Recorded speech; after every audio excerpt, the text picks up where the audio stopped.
Criança tem problema? Sim, criança também tem problema endocrinológico. Antigamente você brincava na rua o dia inteiro. Hoje em dia a gente já tá pegando crianças com 10 anos, 12 anos, 115 quilos. Tireoide não engorda, gente. Isso é um mito que todo mundo sempre falou, mas uma tireoide alterada não engorda. Mas infelizmente ou felizmente a maior causa de obesidade na infância é comida. Criança saudável tem que aparecer costela, gente. Essas crianças precisam receber insulina em tempo integral. Então sim, quem tem diabetes tipo 1 vai comer, precisa tomar insulina. Já é comprovado que o ideal é não ter exposição de telas até 2 anos.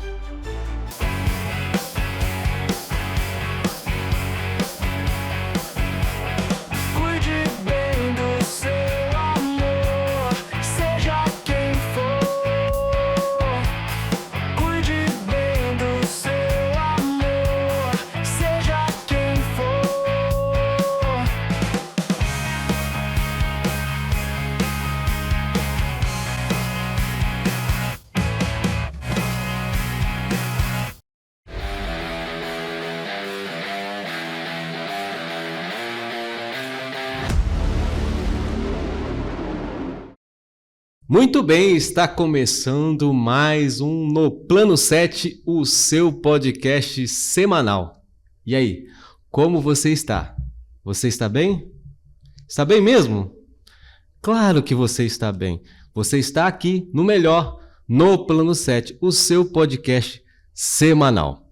Se você ainda não deu aquela curtida, vai aí, dá aquele joinha pra gente. Compartilhe aí esse assunto de hoje com seus amigos, com certeza vai ser de grande valia. E hoje nós vamos conversar sobre criança, é isso mesmo. Nós iremos falar com a doutora Renata Rangel. Boa noite, tudo bom, Anderson? Boa noite, Elcio, como vocês estão? Eu estou Graças bem. a Deus, muito bem. Que bom, é um prazer estar aqui com vocês. Eu estou muito feliz de vocês terem me convidado e é uma honra passar e conversar um pouquinho com vocês.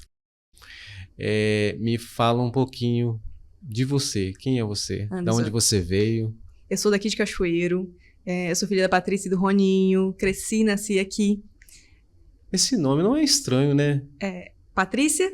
Minha mãe é dona de uma loja de acessórios aqui em Cachoeiro, que é a Metal Nobre, e ela fez de tudo para não fazer medicina, né? Como o Anderson disse, eu sou médica, mas o sonho da minha mãe é que eu desse continuidade com a loja, No legado, mas aí a gente seguiu outro caminho que foi cuidar das minhas crianças, que é realmente o que eu gosto muito de fazer. Metal Nobre é a loja preferida da minha esposa. Olha o merchan aí, não, mas não é. Depois a gente manda um presente pra ela. Quanto que ela calça? É 35. Tá ótimo, vamos mandar sapato pra ela. Elcio, você gosta de Metal Nobre? Sim. E quanto que você calça, dona Eu Elsa? calço 38. Então tá bom, vamos mandar sapatos. Então, gente, nós temos a Elcia aqui também para acompanhar a gente. Eu acabei esquecendo de apresentar a Elcia, né? Mas eu já sou de casa, né? Tô aqui mais uma vez, muito obrigada, tá? Doutora Renata, um prazer te conhecer, tá bom? Achei maravilhoso quando o Cosaka trouxe, né, a pauta, eu não sabia o que era, fui estudar, nossa, assim, assustador, mas esclarecedor, né? A gente vê como que está o mundo hoje, né? Anteriormente, acho que não tinha tanto isso e agora a gente tem que aprender a lidar com as novidades, né? Não sei se é novidade, se é doença, né? Tem um pouco dos dois, mas a maior parte as crianças estão sempre saudáveis, então é realmente acompanhar e é uma coisa que está sendo estudada cada vez mais, é uma coisa mais nova no Brasil, então a gente vai estudando e aperfeiçoando isso. E a atenção para a criança aumentou muito recentemente e isso faz muita diferença. Então, quanto mais cedo a gente faz o diagnóstico, mais cedo a gente faz o tratamento e aí essa criança cresce saudável, vira um adulto saudável. Me fala um pouquinho sobre essa questão do endocrinologista. Endocrinologista pediátrica. Isso, fui procurar sobre os adultos, né? Porque muitos precisam, né? Não só muitas, por exemplo, a questão metabólica, essas coisas assim, não só um nutricionista consegue resolver e procura assim, aí de repente criança? Criança tem problema? Sim, criança também tem problema endocrinológico. E o que a gente trata? Então, é uma questão muito do que a gente cuida, do que a gente faz. Então, crianças também têm problemas. Então, obesidade, alterações de tireoide, Tem alguns temas que são um pouco mais polêmicos, então, transição de gênero, que já começou a ser feita em crianças mais novas. Os antigos hermafroditas são acompanhados pelo endocrinologista pediátrico. Tem doenças neurológicas, então, aquela ali do filme do Olho de Lourenço, tem que ser acompanhada pelo endocrinologista pediátrico. Crescimento, puberdade, todo mundo quer crescer, todo mundo quer desenvolver. Nós mulheres chegamos numa fase que começa a aparecer peito. O CC é o desespero das mães quando eles começam e as pessoas ficam desesperadas de como tratar isso. E muitas vezes a gente esquece. Às vezes vai deixando passar o tempo e não busca ajuda. Então, quando a gente trata de criança, o tempo é muito importante.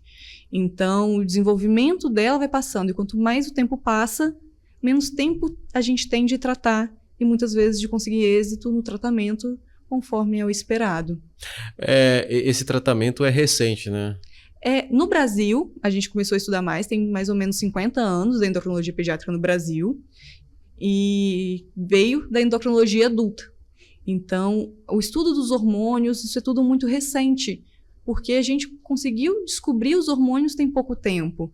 Então, cada vez mais está sendo discutido e abordado, e de uma forma muito mais saudável. Então, vamos dizer, antigamente, quem tinha o pescoço gordo era por falta de iodo. Hoje em dia, a gente já sabe que não, já tem o iodo no sal, a gente já tem outras formas de alteração da tireoide. A gente está tendo muita criança obesa. Então, assim, antigamente você brincava na rua o dia inteiro. Hoje em dia, a gente já está pegando crianças com 10 anos, 12 anos, 115 quilos, o que era muito impensável alguns anos atrás, porque você brincava na rua, você corria atrás do cachorro, subia em árvore, e hoje em dia não, é tudo muito fácil, sem contar com o tempo de tela e assim por diante. Então, as crianças estão mais sedentárias e a gente está tendo, principalmente a obesidade, de uma forma muito mais precoce.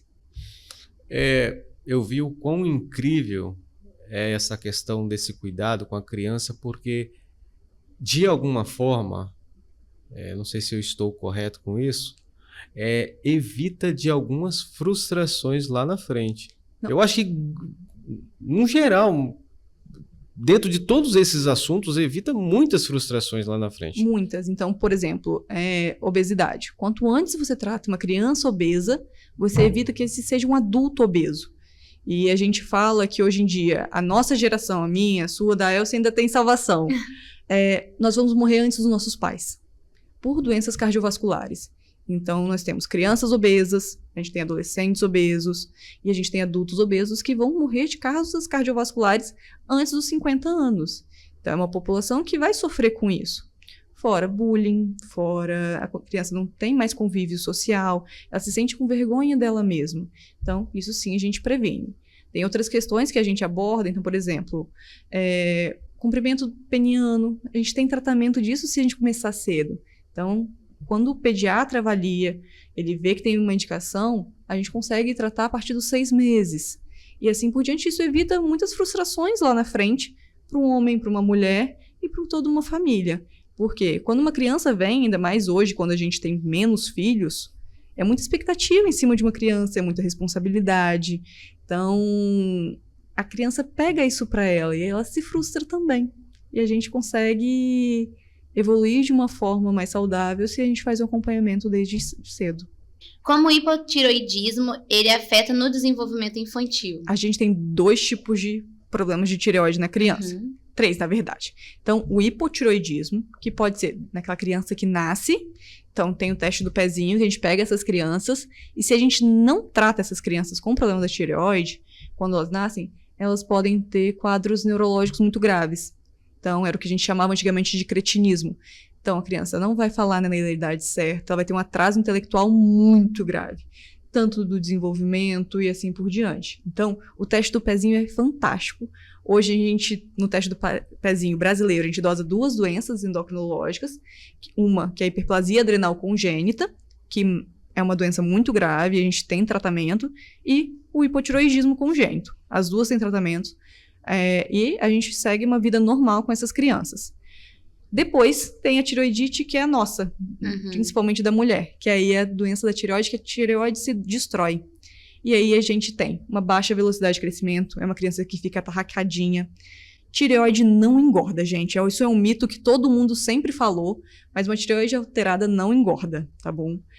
Mas cai cabelo, cresce unha, não cresce unha, constipa, a criança fica seca. E atraso, principalmente na escola também. E a gente tem a tireoide pra cima, que é o hipertireoidismo. E quando a gente tem isso, é uma criança que fica mais agitada, mais irritada, acelerada, e todas essas formas têm tratamento. Pode ser confundido, às vezes, com outro tipo de doenças. Por exemplo, você falou de atraso de quê? Crescimento. De crescimento. Sim, a gente precisa, quando tem uma... Assim, pode ser confundido com nanismo ou coisa do tipo? Já chega a esse ponto ou não? Não, o nanismo, a criança já nasce com outras alterações. Então, e hoje em dia a gente não chama mais de nanismo. Hoje em dia a gente chama de acondroplasia. Ficou mais bonito. É um palavrão difícil, uma palavra grande, mas são os acondroplásicos. E hoje em dia a gente já tem remédio para acondroplasia. Então, quando a criança nasce com sinais de acondro, então ele tem um crânio maior, os membros curtinhos, porque o problema da acondro não é o tórax, são os membros. Então, a gente pensa só no acondroplásico, aquele pequenininho, mas não, ele tem várias dificuldades no decorrer, e hoje em dia a gente já tem um tratamento que eles ajudam muito no desenvolvimento dessa criança. Então, quando a gente pega um acondroplásico criança, o remédio está prometendo em torno de 7 centímetros de vida adulta e alteração e crescimento de membros. Então, assim, cresce braço, cresce perna, que é o que o acondroplásico mais tem dificuldade. E a gente tem outros casos, igual aquela menor mulher do mundo, vocês já viram? Uhum. Ela tem 90 centímetros. Ali é o nanismo primordial, que a pessoa é toda pequenininha. E aí a gente não tem problema no acondroplásico. Falando de criança com obesidade, quais os principais fatores que levam a criança a ter obesidade? A gente tem alguns tipos de obesidade. Então, a gente tem obesidade monogênica, tá? Que são aquelas crianças muito obesas desde criança, desde que nasce. Então, a gente tem alguns quadros sindrômicos, mas são muito raros. Mas, infelizmente ou felizmente, a maior causa de obesidade na infância é comida. Então, sim. Quer saber uma coisa? Quantas crianças você conhece que comem no prato fundo? Acho que todos, porque a gente coloca pra não cair, porque o meu sobrinho... Só pra não cair. Mas assim, o meu sobrinho tá lá e espalha a comida pra cima da mesa toda, a gente fica, menino, aí bota no prato fundo pra não dar ruim. Mas o prato fundo cabe muito mais comida. Sei. Aí quer ver outra coisa? Não sei, seu filho come como se tivesse que defender a comida de todo mundo. Abraça o braço, come de colher e nem solta o garfo. Quando você já vê, já nem engoliu, já tá com outra colher pra boca. Não? Aí, ó. Um menino educado, parabéns. Mas a maior parte das crianças não solta o garfo. Sem contar que fica comendo, vendo televisão. Não, isso aí sim. Isso aí mexendo no celular. Aí você perde a noção do que você tá comendo. Em casa é uma dificuldade pra fazer a criança comer. Ele não para quieto no lugar e fica lá. Aí come um pouquinho, aí sai pra andar. Aí volta de novo. Que luta. Mas não sei se vocês já perceberam. Criança gordinha, todo mundo fala... Que coisa mais linda, saudável. Não, criança saudável tem que aparecer costela, gente. É verdade. Eu sou o terror das avós. As crianças... As mães falam assim, tia Renata, eu vou trazer a avó aqui, porque eles falam que esse menino tá doente. Tá muito magrinho. Não, criança saudável tem que aparecer costela, gente. Porque senão vai virar um adolescente obeso. Tem que aparecer com as bochechas gordas. Não, aí a gente tem que pensar nisso. Aí a gente entra numa questão que a criança tem essa dificuldade toda, fica enrolando o tempo inteiro para se alimentar e tal. Aí dá um lanche, né? Bob's, uma batata frita. Nossa vida, pelo menos lá em casa, né? O João ama, né? Mas aí, né, tem a questão da diabetes, né? A gente tem 2 tipos de diabetes. O da criança, principalmente, é o tipo 1, que é o diabetes, que é a falta de insulina. Então, essas crianças precisam receber insulina em tempo integral. Então, sim, quem tem diabetes tipo 1 vai comer, precisa tomar insulina. E a gente tem vários artistas que têm diabetes tipo 1. Então, Jonas Brothers, não é da sua época, mas o Joey Jonas, o Nick é diabético tipo 1. A gente tem o José Loreto, que ele é diabético tipo 1. A gente tem um atleta de tênis de alto impacto, que é diabético tipo 1. Então, as crianças vivem bem com diabetes tipo 1. Só precisam fazer insulina. E aí vem aquela outra coisa. Mas ficou diabético porque comeu muito açúcar? Não foi porque comeu muito açúcar. Porque o corpinho dele brigou com ele mesmo, e aí ele evoluiu com a deficiência da insulina.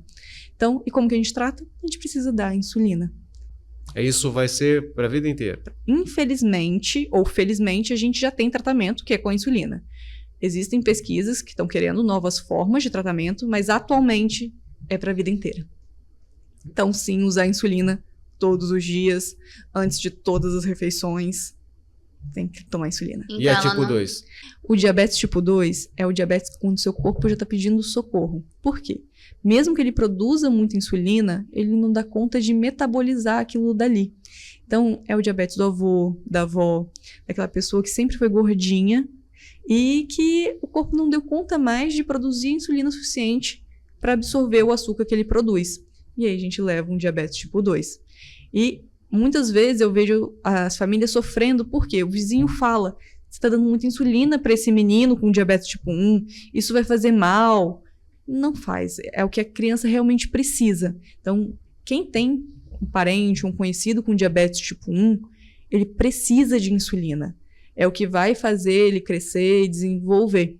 Então, não tem uma cura para diabetes tipo 1, é um tratamento. É um tratamento. E graças a Deus a gente tem tratamento para diabetes tipo 1. Que antigamente a gente não tinha. A insulina tem 102 anos, é muito recente. Então, é um milagre, assim, é um presente realmente que as crianças tiveram, foi a descoberta da insulina. Qual a sua opinião sobre as dietas restritivas para as crianças? O que é uma dieta restritiva para criança? Essa é a pergunta. Porque hoje em dia a gente oferece muita coisa. Então, eu sou totalmente a favor de não oferecer açúcar para uma criança antes dos 2 anos. Não é uma dieta restritiva. A criança não tem a mesma necessidade calórica que um adulto. Então, a criança, a partir dos 2 anos, ela vai diminuir muito o que ela vai comer. Não concordo com, por exemplo, jejum intermitente. Não, a criança não pode fazer um jejum intermitente. Não oriento uma cetogênica. Lógico, tem algumas condições que precisam de dieta cetogênica. Mas, na maioria das vezes, a criança precisa comer frutas, verduras e legumes e beber muita água. E proteínas também. Algumas famílias querem seguir uma dieta vegetariana, não tem problema, mas lembrando, algumas dietas têm que ter acompanhamento com nutricionista. Elas preferem entrar lá, abrir a geladeira e pegar as balas que estão lá, e não a... E quem compra bala, criança trabalha para comprar bala para casa. Na verdade, é um excesso de convites. Eu não compro bala em casa não, tá? É um excesso de convites para ir nas festinhas infantis, e o pessoal taca a bala, eu não... Mas aí o que eu faço? Jogo fora? Sim. Dá pro vizinho. É muito mais fácil, porque senão você vai comer também a bala do seu filho. Ah, não como, não. Aí, ó, uma pessoa focada. Não como. Mas é uma coisa que eu falo. Quando vem aquela sacolinha surpresa, a criança escolhe 5 e a gente dá pros outros. Porque é muito açúcar, gente. Não precisa disso tudo pra uma criança. E lógico que ela vai preferir comer o brigadeiro ou o docinho da geladeira do que o prato de arroz e feijão, gente. Até eu que sou mais boba. É muito mais gostoso. E o açúcar vicia também, gente. Então, a gente não precisa dar tanto açúcar para as nossas crianças. Outra coisa que é um terror é o tal do refrigerante normal. Um pão de sal é igual um copo de Coca-Cola, Guaraná, o que seja normal. Você sabia disso? Não. Mais ou menos a mesma quantidade de caloria que um copo de Coca-Cola, 350 ml. Caramba. Eu prefiro comer um pão de sal, enche mais minha barriga. Verdade. Vai, Elsa. Como que é o acompanhamento aí, que você começa com quantos anos o acompanhamento e vai até que idade? Depende do que for. Então, igual eu falei, o teste do pezinho, a gente tem algumas doenças que são pegas no teste do pezinho. Então, esse bebê é tratado desde o D1 de vida até os 18 anos. E aí, depois eu encaminho para o endócrino adulto, porque muitas das condições que a gente trata não tem cura, então precisam ser acompanhados para o resto da vida. Mas, por exemplo, crescimento. Uma coisa que as pessoas agora estão questionando muito é o uso do GH. Tá na moda na academia. GH é o quê? Hormônio do crescimento. Ah, sim. O pessoal na academia adora para secar a barriga. Existem condições que a criança precisa tomar GH para crescer. Mas... Tá, o GH, aproveitando a oportunidade, já que eu estou de frente com a médica, para que exatamente o GH? Porque, tipo assim, o quanto ele faz, de repente, mal para uma pessoa que não tem necessidade de tomar ele? Então, o GH faz crescer tudo. Ele é um hormônio do crescimento. Então, se uma pessoa tem uma predisposição a ter alguma alteração, por exemplo, problema cardíaco, eu tenho uma predisposição a um câncer, a gente tem algumas condições familiares que têm histórias de câncer genéticos, então essas pessoas não são indicadas a usar GH. E agora você, a gente já parou de crescer. Para que eu vou tomar GH? Eu não preciso mais disso. Então, o GH que eu produzo é suficiente para me manter. Você continua produzindo GH mesmo depois de adulto, mas para manter musculatura, todo o funcionamento do seu corpo. Uma criança produz muito mais GH do que um adulto. Então, porque ela precisa crescer. O GH vai agir nos ossos para a gente poder crescer e desenvolver. Além das outras coisas, essa galera do fisiculturismo, então... É porque o GH ele age no metabolismo do açúcar e da gordura. Então, ele diminui a gordura e faz o corpo usar mais o açúcar no músculo. Entendi. Então, a galera usa para isso. Só que, idealmente, não é indicado. O GH, tratamento, não é indicado para isso.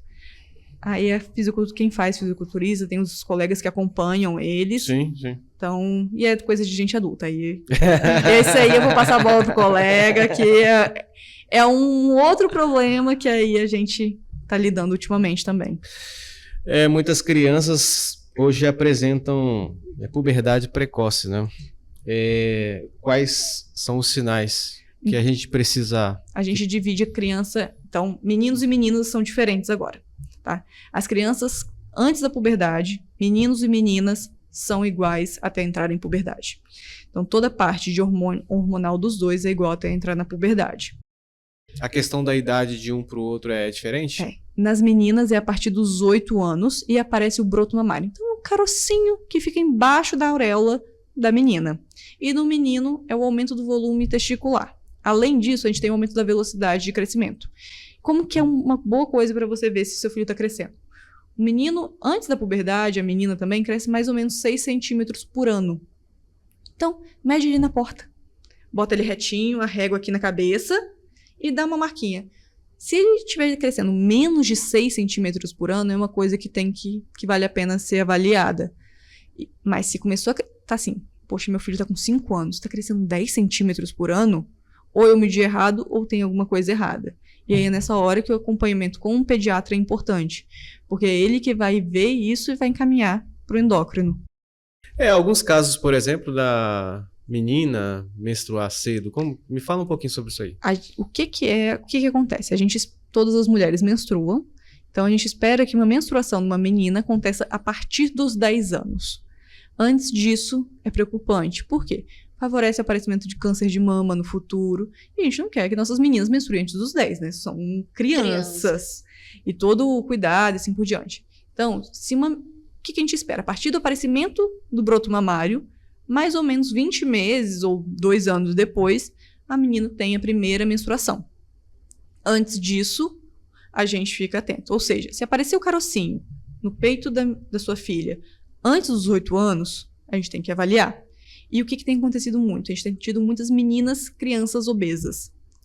E as meninas com obesidade entram em puberdade antes da hora e elas perdem altura na vida adulta. Então vai ser aquela menina que é a maior da turma, mas na vida adulta ela não vai chegar no que a gente chama de alvo genético, que é a média mais ou menos da altura do pai e da mãe. Então essas crianças elas precisam de atenção. Então a obesidade, além de atrapalhar toda a parte social, também pode levar à puberdade precoce. Vamos por enquanto nas meninas. E quando isso acontece, você faz o quê? Você interrompe isso? A gente interrompe, a gente tem remédio, tá? A gente tem uma medicação, que é uma injeção, tá bom? Que a gente faz. E a gente faz isso até os 10 anos de idade cronológica ou 12 anos de idade óssea. Por quê? E a gente avalia também o crescimento, a velocidade de crescimento. Porque se a gente não seguir esses valores, a gente pode prejudicar também o crescimento dessa menina. Lógico, uma menina de 5 anos menstruando não é uma criança normal, não é algo que esteja normal. Então, a gente pode interromper porque a gente chama de questões sociais, até para o crescimento dessa menina. Mas o ideal é que isso seja avaliado antes. Na questão das meninas, ainda tem mais alguma coisa dessa questão hormonal que Uma coisa que a gente está pegando muito é quando os pais usam anabolizantes em gel, tá? Sim. Isso é um aviso muito importante. Então, se você faz uso de algum anabolizante em gel, passa na canela, por favor. Por quê?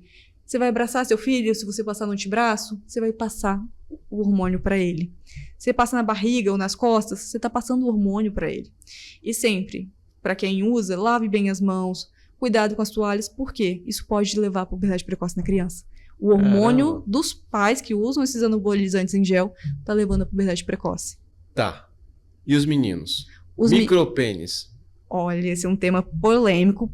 Por quê? Aí vai por média. A gente consegue tratar, existe tratamento. No Brasil, a gente tem tabelas de crescimento peniano e de valores da normalidade. Então, quando o neném nasce, o menino, se for identificado um micropênis, a gente já pode começar a fazer o tratamento a partir do 6º mês de vida. E é feito com testosterona injetável.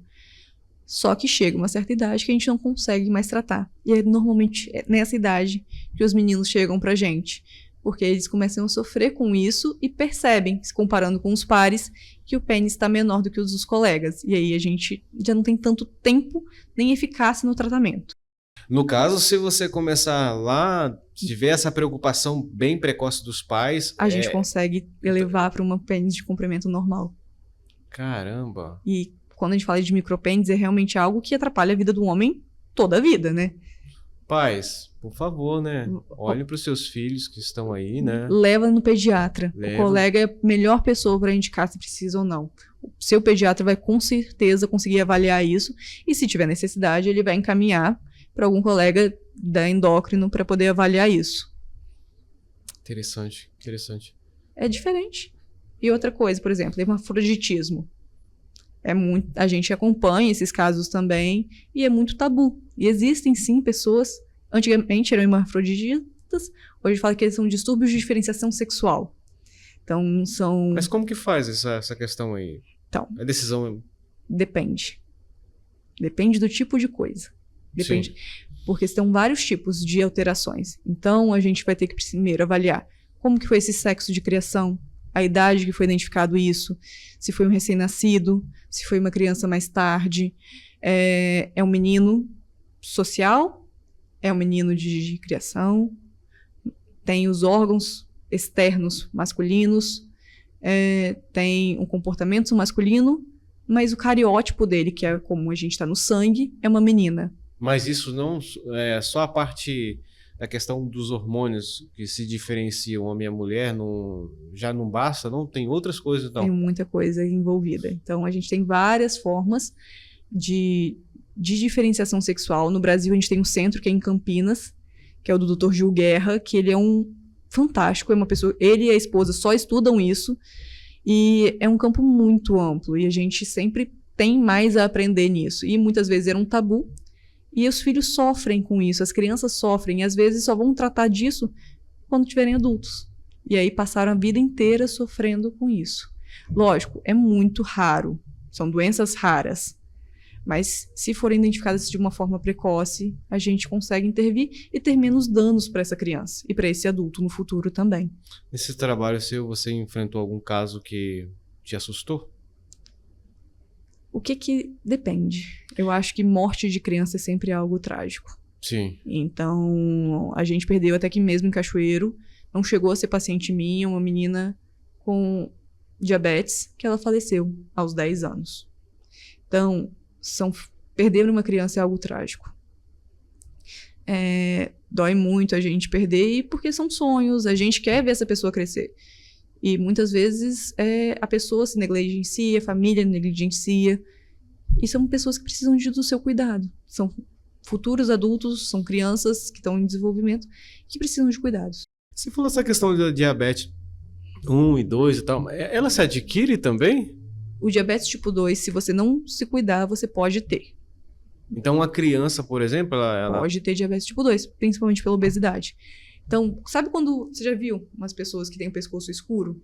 Mas tem pescoço escuro, muita foliculite, começa a escurecer embaixo do braço, entre as pernas. Isso significa que o corpo está com muita insulina para dar conta de absorver o que você está comendo. Isso já é um sinal que aí você está com resistência insulínica. E é algo que tem que procurar atenção.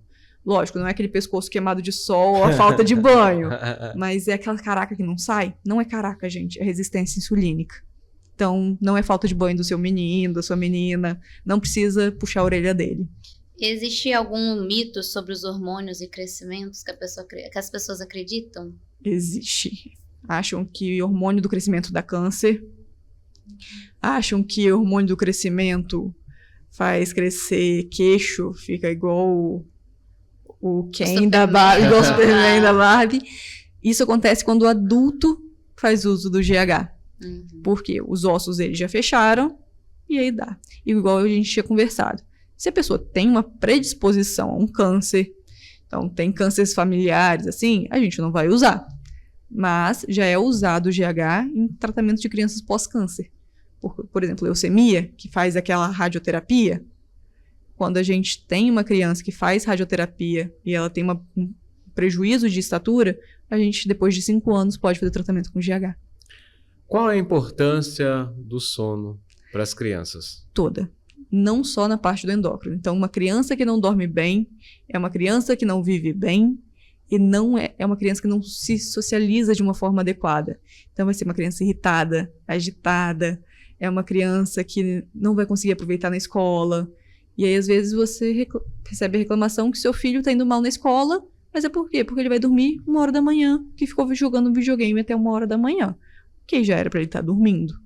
Então, às vezes o rendimento escolar está prejudicado, a gente tem vários diagnósticos que, se a gente adequar ao sono, a gente melhora.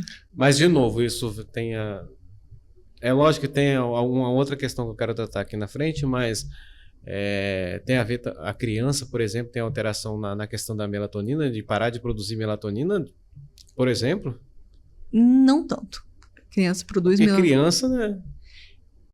Existem fatores que interrompem a produção de melatonina, como no adulto também. Então, exposição de tela até tarde, uma criança que não pratica atividade física, ou uma criança que vai dormir muito tarde, não tem uma higiene do sono adequada, tem uma redução da produção de melatonina e que não adianta você dar a melatonina.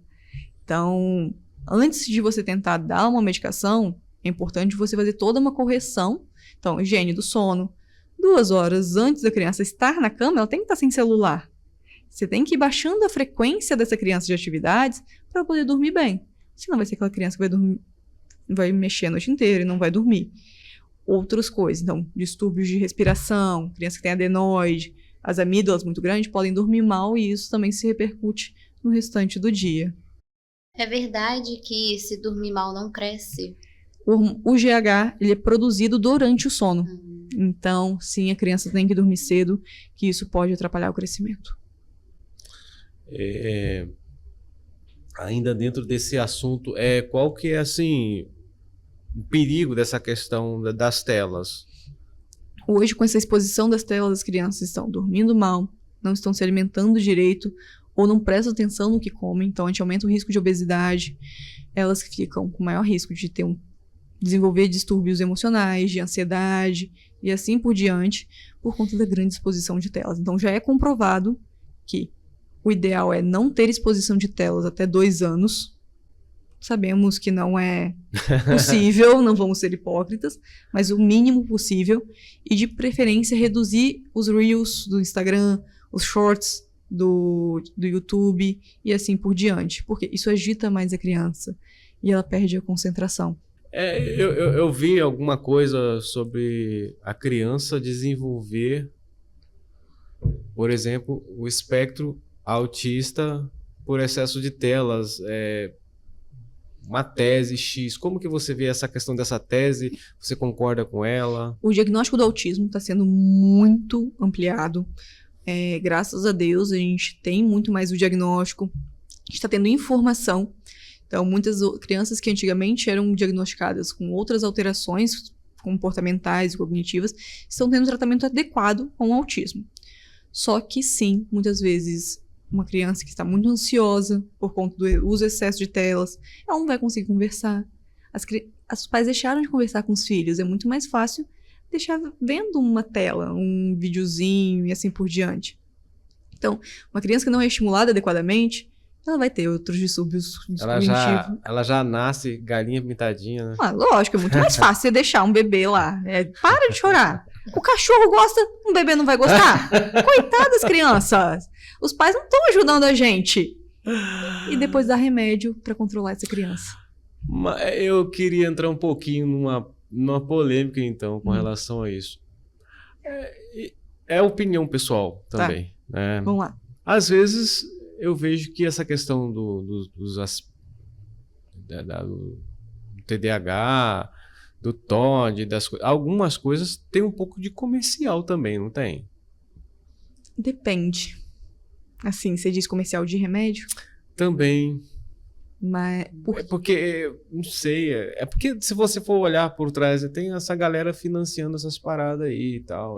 Mas quem tem um filho com TOD, quem tem um filho com TDAH, quem tem um filho no espectro, principalmente os graus altos de autismo, sim. sabem como que é. Não, o espectro alto de autista, a gente, cara, tem nem como você negar, cara. Sim. Não tem como você negar isso aí. Tem que fazer o tratamento desde muito... Mas tem criança... não sei, a criança não tem isso não, cara. É porque, assim, o desenvolvimento e tal, a gente olha assim, a gente não vê absolutamente nada. Pra gente é uma criança normal, como a gente cresceu. Sim. Aí fala, não, mas ele é assim, por quê, né? E tal. Eu acho que pode ter o diagnóstico, mas não necessariamente precisa de tratamento medicamentoso. Então, lógico, cada caso é um caso. Não sou especialista no assunto, mas é indiscutível que uma criança com algum transtorno do cognitivo, do emocional, precisa de um acompanhamento multifacetado. Então, precisa do psicólogo, precisa da terapia ocupacional, precisa do acompanhamento nutricional, que alguns têm seletividade, e precisam de ter os pais ali com ele, para ele. Então, não é só medicar. O remédio também é importante, os psiquiatras, os neuropediatras, mas a gente também precisa de uma organização de uma família. Não deixar a cargo da doença e deixar a criança de lado. No seu caso, então, de alguma forma, você trabalha com várias parcerias de outros médicos, de outras... Quem trabalha sozinho? Não, sim, mas é um caso muito direto, né? Porque tem algumas coisas que devem assustar e, por exemplo, preciso de um psicólogo, assim, de imediato, para os pais. Todo mundo precisa de terapia. Eu acho que terapia é algo que... Não é a terapia cheia de louça, não, né? Oi? Não é a terapia cheia de louça. Mas às vezes lavar a louça é bom também. Ajuda a acalmar, assim, a gente respira. Mas terapia é algo muito bom. E todo mundo precisa tratar. Se você tratar cada vez mais cedo, você vai se resolver mais cedo, você vai ser uma pessoa mais feliz. Então, terapia é importante para todo mundo. E ninguém trabalha sozinho. Então, sim, a gente precisa do psicólogo, do nutricionista. A equipe multidisciplinar no tratamento de uma criança é muito importante. Então, a gente precisa trabalhar em conjunto para ver essas pessoas crescerem bem. Então, ninguém trabalha sozinho. Por que você escolheu as crianças? Porque criança não mente. E eu sou uma eterna criança. Quer melhor desculpa para mim? Se eu posso trabalhar e eu posso ver filme da Disney para discutir com os meus pacientes? Nossa, eu posso pintar no consultório, posso brincar de amarelinha, eu posso dançar balé com as minhas crianças. Ninguém vai te julgar. Ninguém vai me julgar. Entendi. É muito bom poder lidar com criança. Teve alguma, não sei se você pode contar, né? Mas alguma criança te marcou durante a sua trajetória até aqui? Pode ser uma história engraçada, assim, te divertir um pouquinho. Deixa eu ver, então. Criança tem muito disso, né? Tem. Nossa, tem umas terríveis. Adoro. Isso provavelmente é que vocês mais lembram, né? De tantas. Gente, história engraçada. Tem tantas. Tinha um menino, gente, que ele ficava internado várias vezes com a gente na residência. E ele adorava o Corinthians. Eu fiz residência em São Paulo. Tadinho do menino. Ele era corintiano doente. Você acredita que o menino me entrou no time? E tinha foto dele espalhada pelo hospital inteiro com o time do Corinthians. Mas ele foi, assim, a sensação. E saiu até no jornal, tá? Que ele foi lá, corintiano, chutou bola. Ele foi lá no Itaquera, gente. O sonho do menino foi realizado. E tem muitas outras, gente. É tanta história. Não, mas eu prefiro criança palmeirense. Não, Fluminense, né? Flamenguista. Não, Fluminense. Nossa, obrigado, tio. Não, futebol não. Futebol é no próximo episódio, tá, aí, gente? Mas não, é muito gostoso. E quando eles começam a brincar de Natal, no Natal, ganha presente, eles ficam todos felizes. Mas teve algum caso, assim, pessoal de família, assim, que falou assim, não, eu vou à pediatria porque... Eu fui paciente pediátrica, eu tive puberdade precoce, eu tratei, então por isso que eu fiz endocrinopediatria. Então, eu fui uma criança gordinha, eu trato a obesidade desde os 8 anos, e eu fui uma paciente com puberdade precoce. Então, eu comecei a tratar por conta disso. E você pode compartilhar com a gente como que foi esse tratamento? Olha, eu tenho alguns tipos de é um tratamento com injeção, e eu sempre falo com as minhas crianças. Eu passo que tem a cada 3 meses, porque dói a bunda, tá? Mas, ó, cresci, formei, tô feliz da vida, não tive problema nenhum, mas eu tratei até os meus 10, 11 anos. Então, cresci. Então, mãe, se acalma, meu coração tem tratamento. Mas aí a sua mãe teve o start cedo? Minha mãe teve start cedo. E minha mãe sempre foi uma pessoa muito preocupada. Então, mãe, te amo. Mas um dos motivos, eu acho que eu fiz pediatria foi para poder orientar as mães e mandar na minha própria mãe. Segredo. Mas... Agora já não é mais segredo. Não é mais segredo. Mas eu já falei isso para ela. Mas é isso, é gostoso. É poder conversar e orientar as mães, que ficam muito ansiosas. Minha mãe é uma pessoa muito ansiosa, e ela já falou isso para todo mundo. Então, poder ajudar nessas mães nessa ansiedade é tratar um pouco da minha mãe também. E da futura mãe Renata. Uma história que você tenha passado que te emocionou por ter dado... fazer uma família feliz. Eu tenho... Durante a residência, a gente acompanhava as crianças com diabetes até o final. E, assim, até o final da residência, no caso. E eu tive 3 crianças que são exemplos. Uma tinha perdido a mãe, muito nova, o Rô, e quem cuidava dele era o pai era vigilante noturno, e o menino tinha 8 anos e ele sabia fazer tudo do diabetes. E o que ele mais gostava de fazer era jogar xadrez. E a gente jogava xadrez junto. Às vezes, foi gostoso. Tinha o Mig também, que era um menino de 4 anos. Eu tenho o João. Ele também sabia aplicar insulina sozinho com 5 anos. Ver uma criança fazer isso, sim. Essa aqui é a insulina que eu posso comer. Essa aqui eu faço ponta de dedo. E ele me ensinando isso é muito gostoso de ver. E a gente vê, assim, as crianças crescendo e fala assim, poxa, tia, você me ajudou. Aqui em Cachoeira eu trabalho na UTI, do Hospital Infantil também, e ver as crianças saindo da UTI dá um aperto no coração de falar assim, poxa, eu ajudei ela. Então, é gostoso de ver. E é gostoso de ver eles crescendo depois, assim, gente, não é possível que esse menino tá desse tamanho! Sabe aquela hora que você se sente velha? A gente teve alguns casos na residência de uma menina que ela me deixou com muitos cabelos brancos. E eu encontrei ela uma vez na rua e falei assim, gente, não é possível você não é aquela criança que tava lá com a gente, não. Que a menina ressurgiu das cinzas. Então, assim, a gente tem muitos casos que me fazem chorar só de lembrar. Eu sinto muita falta das minhas crianças da residência. Essa questão, voltar um pouquinho atrás, essa questão da genética, assim, ela é transferível de pai para filho? Então, qual parte da genética? Porque hoje em dia a gente tem a parte genética. Genética de formação, beleza, tal, característica, mas eu falo assim, meu pai é gordinho, eu também vou ser. Sim, pai, existem tal. genes que transferem. E por baixa estatura, existem genes que são passados de geração para geração. Hiperplasia adrenal é passado de geração para geração. A pergunta que eu iria fazer complementar tem como interferir no caso? Depende. Depende do caso. Depende do caso. E terapia gênica ainda é algo muito discutido. O que hoje a gente já tem mais em base é o que a gente chama de epigenética, que é o que você consome hoje, o que você faz hoje, pode alterar a genética dos seus netos, dos seus filhos e assim por diante. Então, o que eu consumo hoje pode alterar a genética do meu neto. Entendi. Então, a gente tem marcadores de epigenética, então, que podem alterar a genética dos seus filhos e dos seus netos. E isso evitar... Aproveitando essa questão, você falou de alimento, tem alguns alimentos que ele influenciam diretamente na questão da puberdade? Da puberdade? Não. Antigamente falava do frango, que teve esse mito há uns anos atrás do frango levar a puberdade precoce. Não, o frango não leva a puberdade precoce. O estrogênio também da soja não leva à puberdade precoce, mas algumas discussões sobre maquiagem, criança muito pequena, em alguns tipos de esmalte. Então, não é todo esmalte que é indicado para criança, não é maquiagem que é indicada para criança. Por isso tem lá a classificação infantil, né? Exatamente. Então, vamos respeitar, porque tem um motivo para tal. Aonde que os pais podem encontrar uma informação assim, uma informação para saber, eu preciso levar o meu filho até você, até na sua especialidade? Com o próprio pediatra. Então, toda criança tem que passar com o pediatra, porque os pais só levam criança no pediatra até 1 ano, né?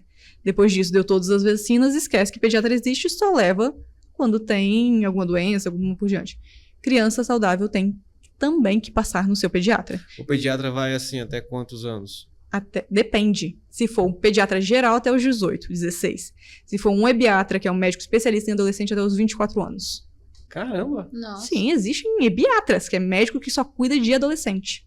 Até 24 anos? Até 24 anos. Adolescente até 24 anos. Exatamente a nova definição. Você ainda é adolescente. Agora eu vou usar isso contra a minha família. Sim, você ainda é adolescente. Mas sim, o ebiatra cuida dos adolescentes até os 24 anos. Sabe aquela conversa difícil que você não quer ter com seu filho adolescente? Leva ele no ebiatra, porque depois dos 12 anos, a criança pode entrar sozinha no consultório. Sabe aquela coisa que você não quer conversar, não quer perguntar, e ele tem vergonha de perguntar pra você? Leva seu filho no ebiatra, no médico de adolescente, que ele ajuda muito. Nossa, mas eu acho isso meio frio, porque se eu tenho os meus pais, tipo assim, eu não tô julgando quem faz, mas assim, se eu tenho os meus pais, eu tenho um pouco de barreira pra chegar uma pessoa que eu não conheço e eu vou contar tudo minha vida, assim. É muito mais fácil. Você acha? Acho mais fácil contar pros meus pais. Seus pais são muito bons, Elsa. Tá querendo carregar seus pais? Esses dias eu fui no médico, cadê minha mãe aqui pra falar o que eu tô sentindo? Aí ela levou a cunhada. Eu levei a cunhada. Não, esse aí foi outro episódio. Eu levei a cunhada. Eu tinha quebrado o dedo e eu levei minha cunhada. Desse tamanho, mulher? Você é adolescente, mas você já pode falar. Que tem um monte de criança, 12 anos, fala assim, gente, então, o que você veio conversar com a tia Renata hoje? Eles me falam tudo, sabe? Se bobear até o CPF da mãe. Sabe, as crianças... Eu tenho adolescente de 14 anos que a mãe nem vai na consulta. Ele já vai e fala assim, preciso renovar receitas, eu preciso fazer tudo. Ele sabe tudo sozinho. Que isso, gente? Os adolescentes são sensacionais. E é ótimo conversar com eles. É muito bom. Mas tem pais que têm algumas dificuldades com os adolescentes. Aí é mais fácil. Exato. Tem umas coisas que a gente não tem coragem de perguntar pro pai e mãe. Você não tinha? Não. Tipo assim, também, o que eu perguntava, acho que meus pais respondiam, então é por isso que deu essa ligação. Verdade. Assim. Nossa, eu perguntava cada coisa pros meus pais, meu Deus. Rainha dos porquês? Sim. Eu sempre faço essa pergunta aqui mais pro final do podcast. Você se sente uma pessoa de sucesso ou a caminho do sucesso? O que é sucesso para você? Sucesso pra mim é estar com a minha família, com quem que eu amo. Então ainda estou longe do meu sucesso porque eu preciso ainda trabalhar muito e não passo tanto tempo com eles. Eu queria passar mais tempo com aqueles que eu amo. E tempo de qualidade. Então, conversar e estar com eles presencialmente. E é o que eu sempre trabalhei e sempre quero estar com aqueles que eu amo a maior parte do tempo possível, estar presente de verdade. Não estar ali só como um poste. Dentro disso, né, aproveitando a oportunidade, num mundo tão acelerado, né, o quão importante é a participação dos pais para o desenvolvimento das crianças? Os filhos são os espelhos dos pais. Então, sim, seu filho vai se admirar por você, vai se decepcionar com você, e ele vai crescer junto com você. E da mesma forma que quando nasce uma criança, nasce um pai, nasce uma mãe, e nascem sentimentos e expectativas. Então, muitas vezes a gente precisa de cura interior, que essa cura vem com os nossos filhos. A gente precisa de esperança, e essa esperança vem com as nossas crianças. Então, é tudo um processo de cura e de crescimento junto. Você me fez lembrar da questão do meu filho.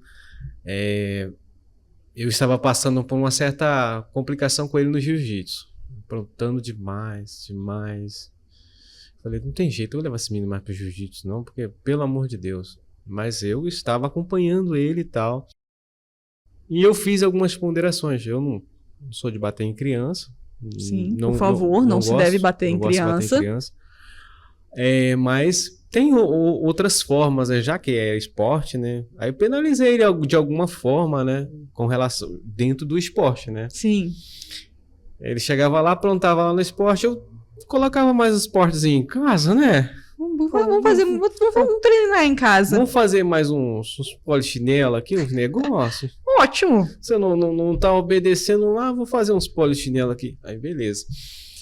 E aí, no finalzinho do ano passado, eu já vi uma criança já moldando e mudando, sabe? Aí, esse ano, o menino rapaz, tá difícil derrubar o menino, tá? Ô, coisa boa! E você faz aula com ele? Não faço aula com ele. Por que não? Eu gosto mais de musculação, eu não gosto muito da... Mas participar, fazer o esporte junto com a criança é muito legal. É. E é um tempo de qualidade de vocês dois juntos. Não só levar seu filho lá, mas participar com ele, torcer, vibrar. Mas eu fico com ele. Faço questão de ficar lá com ele lá. Mas você tá lá com o celular, você tá lá com ele? Não, eu tô lá com ele, às vezes filmando ele. Ah, então tá bom. Fui até, no último dia, fui até um VAR pra ele. Oxi, maravilhoso! Porque... Ainda deu ponto pro filho. Muito bem. Não, porque ele tava lá treinando e tal, o menino viu que não ia conseguir, o moleque foi dar soco, e não pode dar soco. Sim. Aí ele chamou o mestre aí chamaram os dois pra conversar. Aí nisso que tá conversando, o menino falou que não. Aí eu tinha um outro instrutor, eu chamei ele, olha aqui. A mãozinha do menino aqui. Mas bater em crianças, uma coisa que eu admiro dos meus pais. Eles nunca bateram em nenhuma de nós três. Nós somos 3 meninas em casa e nenhuma de nós 3 nunca apanhou. Sim. Então, a gente não precisa bater em criança pra isso. A gente pode conversar, penalizar de alguma forma assim. Então, tira o celular. Hoje em dia, tira o celular. Tira do videogame. O celular dá até guerra, né? Dá até guerra. Não, celular é guerra. Não dê celular pro seu filho antes do pelo menos 12 anos, que vai ser um problema que você vai arrumar na sua vida. Tem crianças viciadas, assim? Muito. É o que mais tem, criança viciada. Criança não vive sem um celular. Pra gente finalizar, eu gostaria que você deixasse uma mensagem aqui para os nossos telespectadores. De repente... para os pais, alerta aos pais, fique à vontade. Aproveita seus filhos, amem os seus filhos, estejam com eles antes que eles cresçam, porque vocês vão sentir muita falta. E valorizem cada momento, brinquem, amem e estejam com a sua família a maior parte do tempo que vocês podem estar. Ser criança é muito bom, estar com crianças é muito bom e que a gente possa aproveitar isso da melhor forma. Doutora Renata Rangel. Tia Renata. Tia Renata. Ou Conversei tia Rê. com a tia Renata. Prazer. Muito obrigado, viu? Muito obrigada. Obrigada. Agradeço, é um prazer te conhecer. Prazer. Obrigado, Elci. Eu que agradeço. Obrigada, gente. Obrigado, audiência. Uma boa noite tchau. e até a próxima. Tchau, tchau.